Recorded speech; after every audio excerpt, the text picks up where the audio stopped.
What is going on, Hoops fans? Back at it with another New York Knicks video. And in this video, I am going to talk about the New York Knicks decision that just came out to extend Frank Ntilikina on the club option for the 2020-2021 season at a rate of $6.2 million. Now, in addition to that, they also are going to extend Dennis Smith Jr. at $5.6 million, who was in the same draft class as Frank, and Kevin Knox at $4.58 million. Now, those two were expected.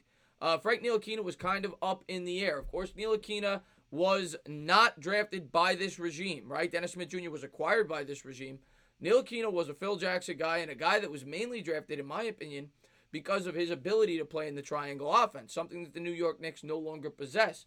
He also does have the ability to become one of the elite defenders in the league and can guard the 1 through the 3, sometimes even the 4, due to his long arms. But Ntilikina, since he's been here, has been a disappointment. Nobody could deny that. However, you still have to take into account that he is incredibly young and still has some upside. There definitely have been players at his age that have struggled early on and have gotten better over the course of their career. His strength is always going to be a piece that is going to give you some defense. I don't think he's ever going to be a guy that's a great distributor, that's a great scorer.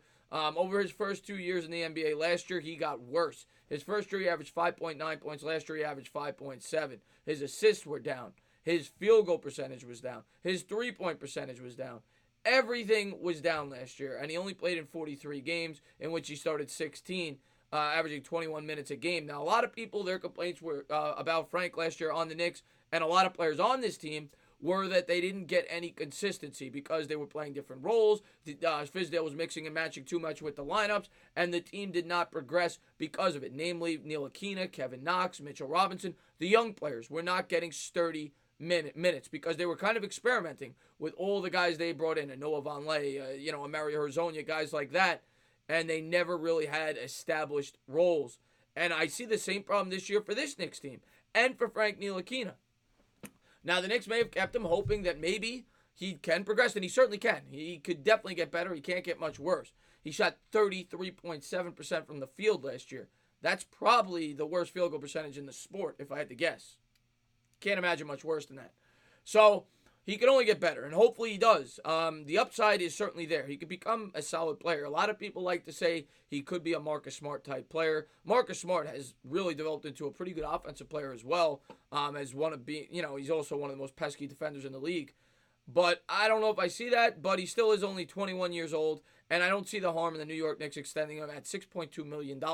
It's not a lot of money for a young player with upside. You get to keep him one more year and get to see if, in fact, he can develop into being a solid piece on this team going forward. He's never going to live up to his draft spot, in my opinion. He could, but I doubt it. I don't think he will. I don't think he's ever going to be a great, even a good offensive player. I think his value will be on the defensive end and being an unselfish basketball player and setting up the offense. The ball does seem to move better when Ntilikina is in the lineup. But yeah, he's been a disappointment so far, and I'm not surprised the Knicks extended him, though. He played pretty well there in the FIBA championship, or whatever it's called over there in France. There was numerous articles about that. They said he's looked pretty strong in the preseason. He's coming with the right work ethic. And the Knicks will give him one more year.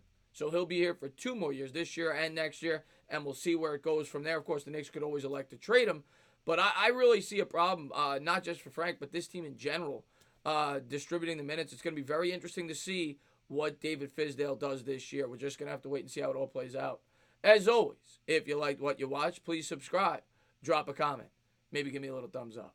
Cheers.